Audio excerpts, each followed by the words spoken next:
Well, welcome, ladies and gentlemen. This is Gavin Waddell from Change Plan, and today I am delighted to be joined by Friska Wriya, the CEO of Fresh by Friska. Friska has built an enormous following on LinkedIn of over 25,000 people, seems to have a voracious social media engagement strategy, and aside from that, seems to also certainly be amongst the most glamorous change management thinkers in the world. So welcome, Friska. Thanks for having me, Gavin. Now, Friska, when we see you on LinkedIn, it's always as though you're globetrotting, you're attending cocktail parties and events, you're launching books, you're all doing all sorts of glamorous and incredible things. I'd love you to just tell us the story of your journey thus far in change management. All of those things are true, but what looks stylish and seamless on top is underpinned by a lot of hard work, grit, and dedication that spanned a number of years. So I first dived into change probably about a decade ago.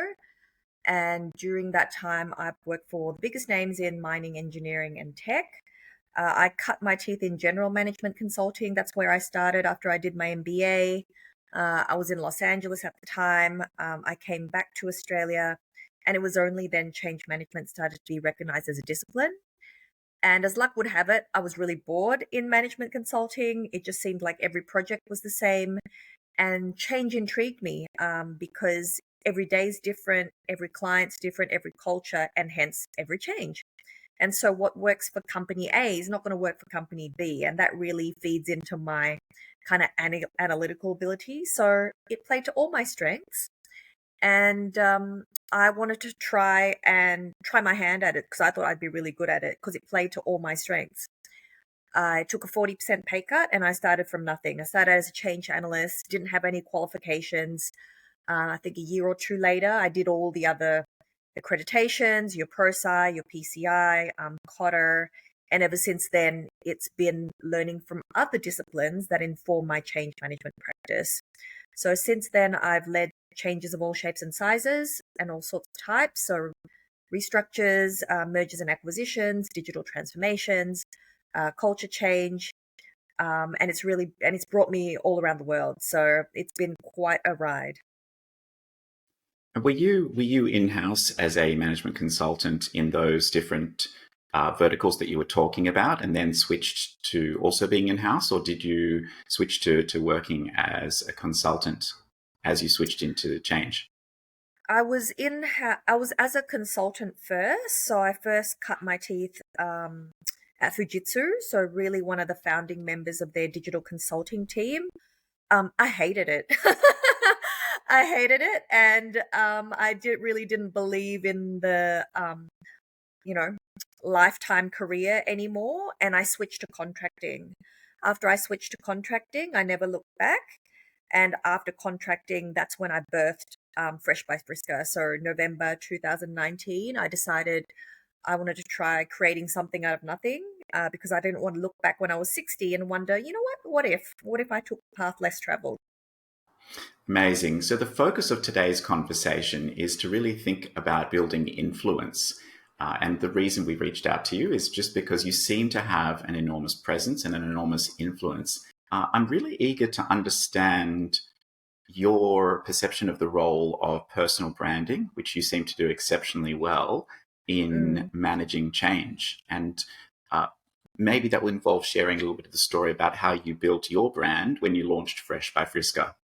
Sure. I guess I never understood.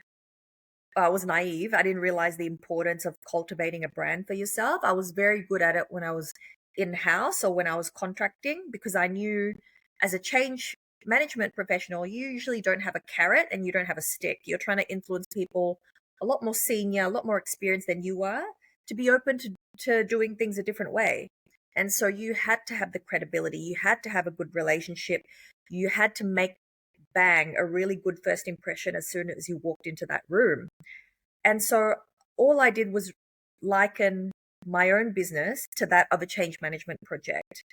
Um, because I guess I expected rivers of gold to flood. I expected doors to open. So it was quite a big shock to me because I'd gone from, GM level at the biggest gold mining company in the Southern Hemisphere, speaking at conferences, flying all around the world, doing these really amazing exotic things, and starting my own thing. Like no one knew me from a bar of soap. And I was complaining about this, whinging about this to a friend of mine. And he said to me, look, you've made a living telling other people to change, telling organizations to change. You actually need to take a bit of your own medicine. And I said, what do you mean? And he said, the only thing standing in the way between where you are today and where you want to be is obscurity. What's going to make you stand out from the dozens, hundreds, thousands of other change professionals out there? And he was the one that encouraged me to take my personal brand seriously. So there's an old school quote, I think it's by Jeff Bezos, that says something like, your personal brand is what people say about you before you walk into the room. I think that's the old school way of thinking what a personal brand is. Who cares what people say about you before you walk into the room? Like, I don't give a shit about these keyboard warriors on the other side of the world. What I care about is the hearts and minds stuff. What is that perception that I'm trying to build in the hearts and minds of my key stakeholders? So that's what a personal brand is to me. And how I started was I asked people. So I was a little bit unsure. This is my first business. I really didn't understand what made me stand out from the crowd. I guess I was seeking validation. And so I sent out a change survey. Ta-da! I sent out a survey to about 100 people, and I said, describe me in 3 words. What do you think I do head and shoulders above everyone else? What makes me unique or rare? And so those initial results form the basis of my personal brand. So what I thought was just an everyday skill, it was completely game changing to other people. So it was a very enlightening exercise. So I started with that. What is my point of difference? After you know your point of difference, just like, the word personal is a dead giveaway. You need to show some personality. You mentioned that look glamorous flying all around the world. That's exactly right. I've always been like this. I don't apologize it. Too glam to give a damn.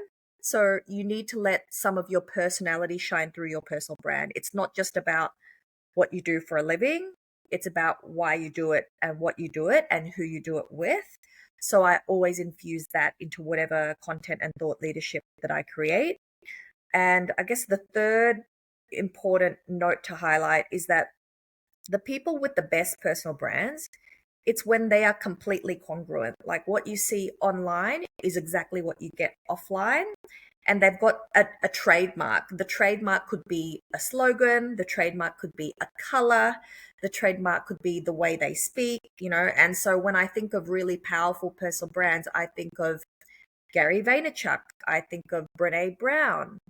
I think of Elon Musk, love him or dislike him. So those people are completely congruent. And I think if you want a solid personal brand, you need to do the same as well. And last but not least, it doesn't come overnight.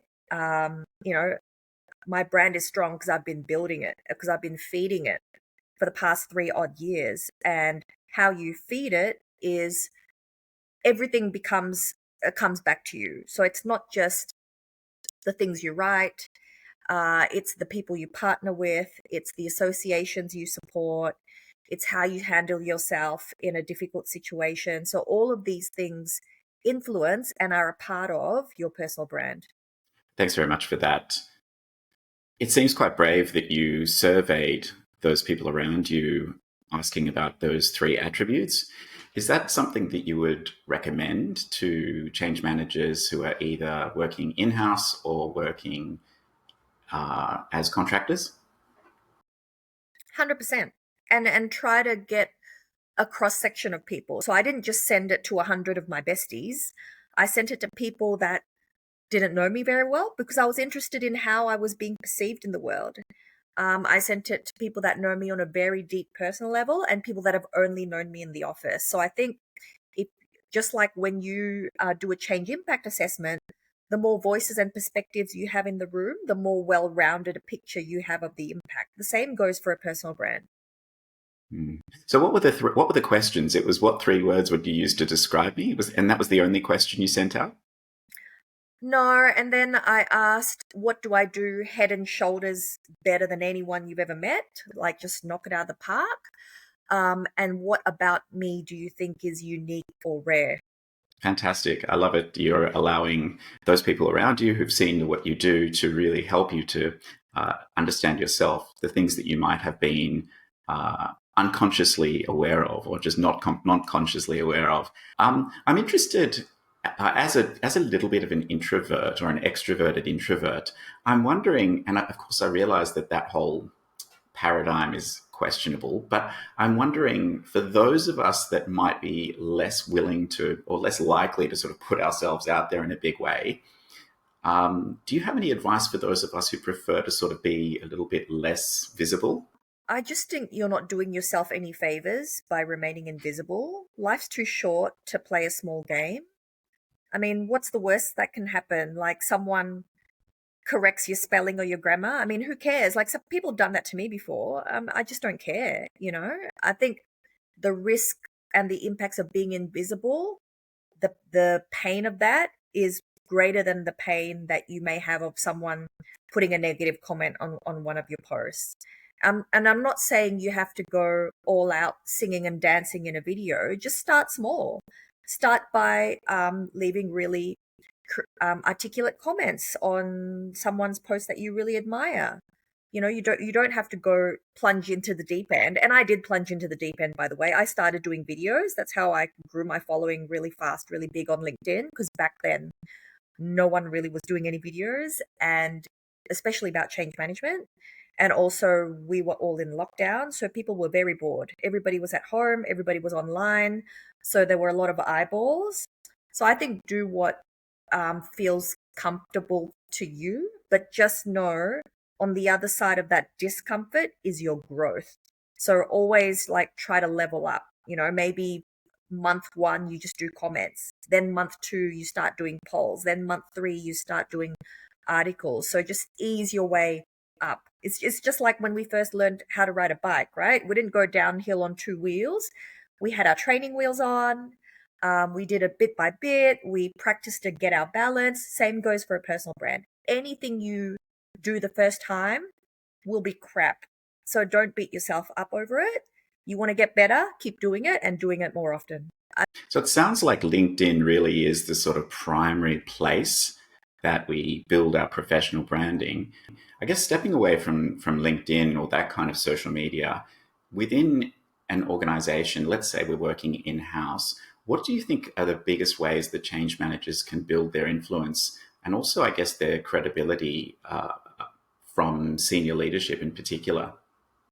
Definitely find out what are the highly trafficked and talked about platforms within the business. So, for example, at Worley, I made a really big name for myself by blogging on their intranet portal. It was called the One Page, and anybody could submit blogs to the communications team, and the good ones were highlighted. So by blogging, I had C-levels from all around the world reaching out to me, asking for a virtual coffee. So find out what those platforms are in your organization and use them. It's a lot harder if the organization is conservative and doesn't have that. But that's where you can get a little bit creative. Why? What can you start your own newsletter? You know, then you are actually the editor. You are actually the talent, not just simply writing something for another publication. Number three would be events. So most organizations have town halls, they have quarterlies, etc. How can you get involved? How can you start becoming more visible in that platform? Because the audience for that is literally everybody, right? Right from the CEO right down to the shop floor. Fascinating. Thank you very much for that. You've just recently released a book, The Future Fit Organization, and I know that that's been really popular on Amazon. I'd love you to just share a little bit about that book and what can you tell us about the book or what is a future fit organization? The reason why I said future fit and not future proof, because I really think if you think you can future proof your organization, then you're either delusional or very, very arrogant. You know, We've seen COVID just happen a few years ago. Even countries that had gone through the very similar pandemic style diseases, such as the bird flu or SARS in Hong Kong, even they were caught blindsided. So to think that we can predict the future and make certain strategies in place to hedge against that is very unlikely. So some things you really won't see coming. And because of that, you need to build your future fitness muscles. And when I say future fitness muscles, I mean leadership that is collaborative and co-creative. I mean building change management capability. I mean investing in your culture, because that is what's going to reap you dividends when times are tough. What are the systems, the structures, the skills that you need for your organization to be resilient, to be agile, to be adaptable in times of constant disruption and uncertainty? So that's what I mean by future fitness. So it lays out the blueprint of how leaders can build future fit organizations, right? I also like to use the term people stack. Everybody talks about the tech stack. Have you got this? Have you got that? ChatGPT, whatever, Salesforce. But what about the people stack, right? There's no point investing so much in the tech stack if you don't have the people to use it effectively, if you don't have the people to drive home the ROI, if you don't have the people to increase that performance. So I talk about that as well in the book. Fantastic. Now, this is a question that is a little bit off script, but I'm super curious because you mentioned you moved into the world of change. You undertook a number of change certifications like ProSci and COTA and PCI. I'm really curious about your view on the role of change methodology certifications. Obviously, we have our own views at Change Plan on their importance and their use. I'd love to hear your perspective on the importance of those kinds of certifications. I think if you've never done change and you have no other educational qualifications, they're very useful as a starting point, not an ending point. If you end there, then you're in deep trouble because they're a bit basic. They're easily understood for everybody to apply. I think they're a great starting ground for further study and further research. So I still reference some good old ProSci and PCI stuff, but I don't rely on it. I have quite an extensive toolkit that I've built, over 10 years of frameworks, models, step-by-step process flows, etc. And they come from published work and my own IP that I've created. Friska, what are your views on top-down versus bottom-up change? I think expecting bottom-up change to take hold, to be sustained, somehow get magically embedded in the organization is a pipe dream. It sounds really popular and new agey, but it doesn't work in reality. Any change needs to be supported, endorsed, sponsored at the top. It doesn't have to start at the top, but it definitely needs their support. So without that, any grassroots change initiatives are going to flounder and they're just not going to last. Friska, I understand you're writing a second book already. Can you tell us about that? Yes, my second baby, I just submitted the manuscript 3 days ago. So my first book was about future fit organizations. And I was thinking about the experiences that I've had where change hasn't gone well, it's imploded. And the number one reason is due to a clash of cultures, either a clash of professional cultures, ethnic cultures, maybe subcultures. And I thought there's something in that. I wanted to double down on it. And with Asia emerging as the next superpower, my second book is about transformation of large organizations in Asia. How to do it, what are the common mistakes, who's done it well, who's blown up in a blaze of glory, and what you can learn from it if you are leading a transformation of that sort of size in that region. So it's going to be out in August this year.